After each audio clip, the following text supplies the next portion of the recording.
The mainstream legacy dinosaur media is going extinct, and they know it. Today, folks, we're going to show it that they are declaring it is dark days ahead now for legacy media. And the reason? Well, we have it. It turns out that X, YouTube, and other streaming platforms are the place to be if you want unbiased reporting for you and for me.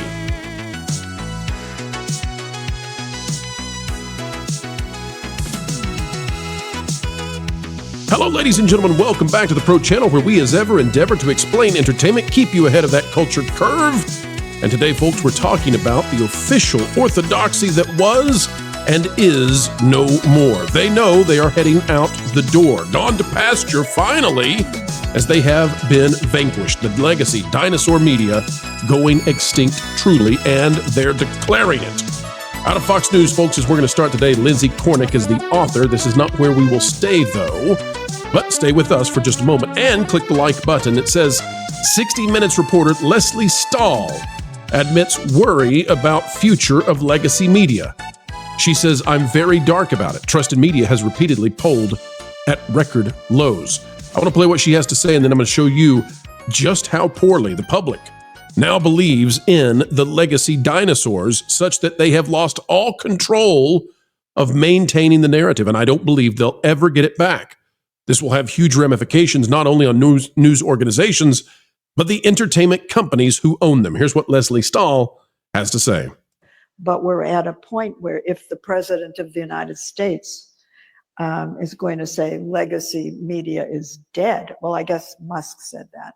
Legacy media is dead. And he wants it dead. He wants other media. But it is kind of sort of hobbling right now. And I don't know how it recovers. I'm very dark about it. Now, folks, I'm here to tell you that Lesley Stahl and Peggy Noonan, they have lived off gatekeeping. That's how they've made their dough. That's how they've made their bread, by essentially giving you stories that only the brain dead would ever believe, except for the fact that they're not open to competition because they've been on the networks. The networks largely have no competition because the networks have power granted to them by the government. But the onslaught of the internet and now of streaming, now such that video is at your very hand, at your request, anytime you want it, and it's on par and better with what the media giants can do. I mean, think about it. You go to YouTube now, you get better news and higher quality productions than you get on the network productions. Now that that's happened, the gatekeepers no longer can win. Here's what the article says. 60 Minutes reporter Lesley Stahl admitted feeling very dark about the future of the free press, considering President-elect Donald Trump is taking office again. Stahl took part in an event at the 92NY Center for Culture and Arts with columnist Peggy Noonan in November, where the topic was a reflection on the 2024 presidential election.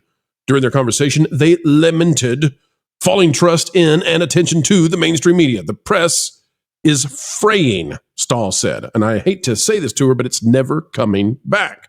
Yeah, totally, Noonan replied, though she argued this has been a common attitude over the last 20 years. Nothing's going to stop you from being the free press. You really are a sunny person, aren't you? Stahl remarked. I'm very worried about the press, extremely worried about the press. By the way, they're not worried about the press in terms of like people telling the news. They're not worried because people can video the news and give it straight to you. They're worried because the stodgy coastal elite class no longer has control of everything in terms of news dissemination. In fact, I would say they are clearly on the way out. We'll give you the numbers in just a moment on how badly things are going for their perception across the fruited plains of the country. Stahl pointed out that legacy media continues to have record low levels of trust down there with the lawyers, largely due to people like Trump and Elon Musk insisting legacy media is dead. If you think these two have the ability to do that all on their own, folks, you need a reality check. But it's the news and it's these people who live in these bubbles who need a reality check. Stahl added, but it's kind of sort of hobbling right now, and I don't know how it recovers. I'm very dark about it. I agree with her, by the way. I agree. And they go into this. Listen to this. We're talking about something so essential that you don't want to say, we'll see, or maybe the world will end, we'll see. But if America lost freedom of the press and freedom of speech, it would be the beginning of losing everything. These people wanted to end speech. They've been at it now. And I don't know about these two particular ladies, but these people in this class, the gatekeepers, they wanted the end of free speech. They wanted freedom of speech. They didn't want you to have freedom of speech. And we're not going to be gaslit by this anymore because we suffered through this for years. For years, we watched as online media canceled conservatives and moderates, hello, Gina, simply for espousing beliefs that the mainstream middle always believed, because they had this idea that they were going to transform the downtrodden by bringing forth the Martha's Vineyard utopia they had envisioned for the rest of the world. In October, a Gallup poll found that for the third year in a row, Americans had a historically low view of the press, with only 31% expressing a great deal or fair amount of faith in the media to report news fairly and accurately. Now, as opposed to what these people think, which is crazy, right? I mean, they think crazy things. They believe that if they are not in charge of the news, then freedom of the press is gone because they are the press, darn it. Well, now they are oppressed by their own inadequacies, their own delusions that they have placed upon the rest of society. I'll show you that in just a moment, but let me go to this. This matters so much. This is out of @BC_Kowalski. Honestly, I'm pretty fascinated by this. YouTube has some pretty heavy-handed moderation policies, but still leans right. X is the most balanced. Of course, that doesn't mean your experience will echo that, since that's influenced by your choices. Let's take a look at this. So you just saw that in Gallup, according to Fox News. It's like 30%, 31, 32. We can go back and look exactly. You all remember, though. 30%-ish actually believe in the mainstream media. That would be ABC News, who just did a settlement with Trump, don't forget, because they lied on air. CBS News, NBC News, CNN, MSNBC, even Fox, I don't know, we'll throw them in there too, but 30% of the public, about 1/3, 2 out of 3 people would say, we've had enough of them, right? So they want to say, right, the Leslie Stahls and the Peggy Noonans, they want to say that if you're over here on X and YouTube, listening to the new media, then you're just out of touch, even though the vast majority have now switched over, and they're the dinosaurs, right? The Peggy Noonans, they're the dinosaurs. But if you go to these new platforms like YouTube and X and Facebook, etc., you're being misled. That's what they want you to believe. The reality, according to Pew Research Center, is the opposite. And who would have ever thought it, right? Who would have ever thought that the legacy, stodgy coastal elites who wanted to maintain power would lie to you about where the truth can be found? Here on X, 48% of the participants in X lean Democratic, 47% lean Republican. That means that X is, by virtue of this poll, the most balanced politically, ideologically of any of the platforms. And we do believe that in the future, Elon Musk is going to launch some sort of video support beyond what is currently there. And by the way, that's why we think that YouTube, the landscape of YouTube, has shifted so dramatically in the last few years. This channel probably would have been difficult to do on YouTube a few years ago. And in fact, it's why we didn't do it until just recently. This channel will celebrate 2 years of existence come January 1st. And we may hit the 150,000 mark in terms of subscribers. That's what a thing. What amazing. That's amazing. In less than 2 years, we've got a shot at hitting 150,000 subscribers. Perhaps you would like to join in the cause.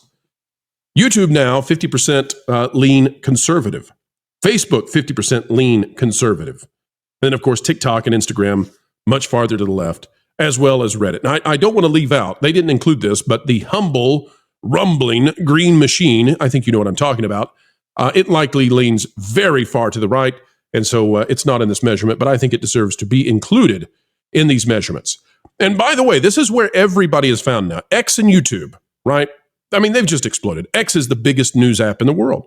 And they all said that Elon Musk was going to collapse because of this purchase. They mocked him. Remember this? You remember how much they laughed at him because he was buying X and it was overvalued? Remember how they attempted to bankrupt X when they boycotted and pulled all the advertising from the major corporations? Well, who's laughing now? Who's laughing now? You are, because you're the new media, because Elon has won. That's all there is to it. I mean, have you seen the Tesla stock lately? I'm not here to give you financial advice, but it's crazy. Everything that Elon is doing is winning. Now, X is not a publicly traded company, so it's not on the stock market, but Tesla is, and it's doing plenty fine.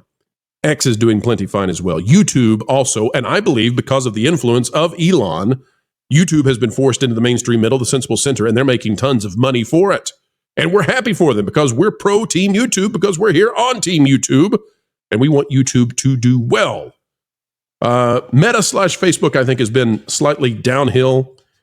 If you look at TikTok, it's always got issues because of the influences from other parts of the, well, let's just say it has geopolitical problems that the other platforms don't tend to have. And Instagram, whatever. I don't care about Instagram. I'm not even going to talk about Instagram. I want to show you this too. This is out of X. And it's Ocrazio Corn Pop, which that's a funny name. That's who it's from. I can't show you the top of it because as much as I love YouTube, we've got some ad partners and they want to be able to, run their ads on safe stuff. And what this is, it's a full-blown list of all of the hoaxes that the legacy dinosaurs put upon us for the past 5, 6, 7, 8 years. And you can begin to see why people have completely lost faith in the legacy dinosaurs. And that is the meteor that is striking down upon them, is that the new media has broken free from this. I'm not going to read through these. You can see them. And the ones at the top, I can't put them on the screen because they feature words that are too heinous to be seen. But it's what the legacy dinosaurs were telling you was true, and we now know it was not. And so imagine if you see some of the stuff that you're looking at right here. And folks, I'll have the link is in the description. You can go click it. You can go see it. But we'll be kind to those wanting to sell their wares while we are wearing on about what's going on in the world. So we'll leave the more, what would you say, explosive stuff off the list here. But you can see, this is what we have been dealing with. And yet, Leslie Stahl and Peggy Noonan, they feel very dark about the future of the press. They don't feel badly about what has been pushed upon the public, all the lies, all the misinformation, the propaganda, the non-stop propaganda. They don't care about all of the people now who are suffering cognitive dissonance because the world doesn't match the reality they believed in because they believed in the legacy media. Peggy Noonan and Leslie Stahl don't feel badly about that. George Stephanopoulos and David Muir over at ABC News, they're not putting out statements today saying, oh, we feel so badly about all the confusion created by people who paid attention to what we said on the news. They're not saying that, right? Wolf Blitzer isn't coming out and making apologies. Rachel Maddow, despite a 56% drop in viewership, isn't coming out and saying, boy, we screwed up. No, they're saying you screwed up. They're saying you screwed up because you left and went to the new media. That's here. That's now. That's what you're watching right now. They're mad because Megyn Kelly is destroying them with her show. She's outperforming them all by herself. She's outperforming the entire news networks, just Megyn Kelly on YouTube. YouTube must love Megyn Kelly. They might not like her ideologically, but they must love her in terms of the ratings because she is outperforming all of them. In fact, you know what? I'll pull that up. Hang on, folks. I can get that for you. Let me bring that up for you. We're doing this on the fly right now. Let me pull this up over on Social Blade, if that's okay. Let's see if we can get this. I want you to see how well Megyn Kelly is performing. Are you ready for this? Take a look, folks. Megyn Kelly, now she's down after the election. The election numbers, they were so crazy. Megyn Kelly pulled 72 million views in election week. That's crazy. I mean, but look at this. Megyn Kelly is drawing 30 million in the most recent week we have. Megyn Kelly drew 30 million views on YouTube. 30 million. She's outdrawing them all. She's outdrawing them all. That is in 1 week. And guess what? I'll guarantee you on YouTube, she's pulling them in the demo that they need. She is absolutely pulling the demo that supports the advertisers. So, when you're watching these people on the news, you need to understand that it's like a tiny percentage of the people who are watching the news actually are those that the advertisers care about. They're called the demo. That's the people that they will buy the products that come on the ads. Well, on YouTube, that's a totally different thing because so many of the people on YouTube are in the demo already versus the old legacy stodgy coastal elite class legacy dinosaur media where it's maybe, 10% are in that coveted demo of high-powered purchasers. So it's over. You think people are going to, unless there's some sort of governmental intervention, which isn't going to happen for the next 4 years, You think people are going to leave now Megyn Kelly, who seems to be trying to tell the truth? You think people are going to leave Tucker Carlson? You think people are going to leave PBD? Even the Young Turks on the left side? You think people are going to leave the All In podcast? See, I'm trying to be all over the spectrum here so that we're fair to everybody. You think people are going to leave all those places? Leave Timcast? The Quartering? No, I don't think so. They're not leaving that to go back to Leslie Stahl and Peggy Noonan. Why? Why would anybody go back to Leslie Stahl and Peggy Noonan? They wouldn't, and that's why they feel dark about it. Now, how does this relate to the topic we cover every day, which is entertainment? Because the news and entertainment had become inexplicably intertwined over the last 10 years. Who owns ABC News? Disney. Who owns NBC News? Comcast. You see what's going on here? It's the same advertisers. It's the same ratings game. It's the same effort to maintain the monopoly of orthodoxical thinking, which is allowed to happen in entertainment and in news. You see how they steal Star Wars from you and turn it into something you don't like? Yeah, well, they're working hand in hand, it seems to me, with the news organizations to make sure that they have a full-blown hegemony, not only in the news, but also in entertainment. And that has been broken. And once you break the news side of things, what's the power of Disney owning ABC? ABC News gets to say whatever Disney likes. Now, that's my own hypothetical belief. That's my own opinion, right? I get to have one. Why would Disney want to own a news organization? Why do they want to own ABC News? For positive news coverage.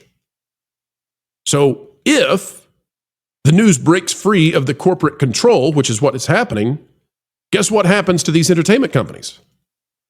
Well, if they release a subpar Moana movie, you all find out about it. And then after the first week, the box office goes down. What happens if they decimate Star Wars? Well, nobody watches Skeleton Crew, no matter how good it might be. Because people have caught on because they can listen to the voices, the dissenting voices, the non-corporate narratives that are out there.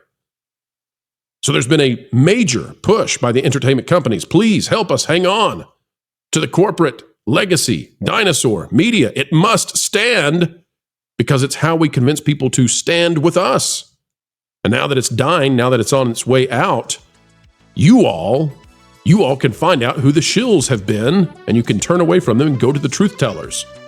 And that is a fantastic place to be because the truth so happens to be an antiseptic to bad ideas. And the way you get to that antiseptic is you go to the pharmacy of free discourse, where there's some bad stuff you don't need to be taking, but guess what?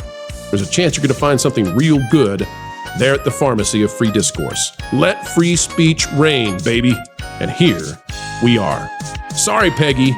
Sorry, Leslie. But the new media is here to stay, and we're staying with the truth. Folks, you can stay with us by clicking that like button, share, subscribe, click it and stick it to the algorithms. It is the notification bell. Drop a comment down below. Let us know your thoughts. And folks, we surely did have a good time spending time with you today. It's an honor, a pleasure, and a responsibility that we take seriously. We hope to see you soon. Until then, keep learning, keep growing, and as always, keep having fun. Wilton, you know you're not allowed in the kitchen. And, it smells like burning dog hair. What are you doing in here? Well, I got a DM from Slade Wilson on how to roast Jonas. I mean, I didn't bother reading it, because I already have the perfect plan. Wait a minute. So you're challenging Slade? Well, not really. It's more like what Caffeine Kennedy and Kevin Feige do to Disney. A tag team of destruction. Plus, we're also making sure that everyone knows to subscribe to WDW Pro this Christmas. Well, I appreciate you helping Pro, but doing one good thing does not make up for both of you doing a bad thing. Pro's making sure everyone gets accurate information and stays ahead of the culture curve, but, oh man, what is that smell? You're not really... Oh, yeah, no, I'm literally roasting Jonas in the oven. I mean, it was kind of confusing where we were going with that line of questioning in the first place. Roasting someone's a figure of speech. You don't actually cook them. Somebody. Oh my, hang on, Jonas.